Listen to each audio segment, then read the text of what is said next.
Hello, artists. Let's practice making a landscape with foreground, middle ground, and background. Remember, foreground is the thing that's the nearest to us, it's the most in front.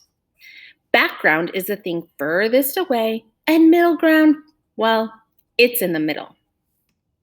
Here is an example of a finished one, just so you have an idea what we're looking for.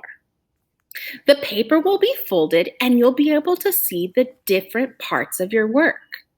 You'll have a foreground designed and decorated and a middle ground. Look, it's even cut out.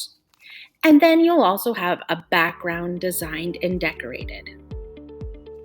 So let's begin. The first step is to cut out along the textured lines.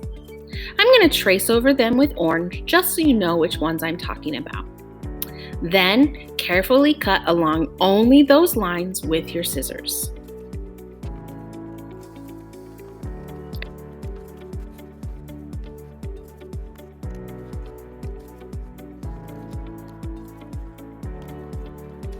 Once it's cut, then it's time to begin folding. We're going to fold on the vertical lines. These are the up and down lines. Fold carefully so that the different parts of your artwork line up. Your paper will end up being folded into thirds like an accordion. If there's extra paper on the edges, just cut those off to make it a tall, skinny rectangle.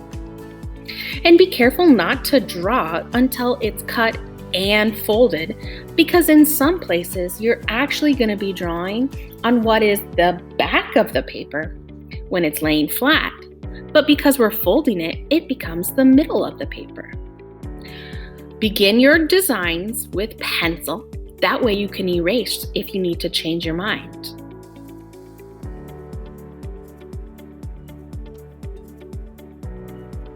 Even though we are all starting with the same silhouette, it is your job to create a unique landscape. Add details and color to tell us what things are near and what things are far. Remember, things that are near are the boldest, the biggest, and have the most details. Things that are far away are the smallest. They also aren't very bright in color, and they have the least amount of details. So think about, what do you want to add to your landscape? What details will you add to make it stand out and look different than everybody else's? What parts do you want to be near, and what parts do you want to be far?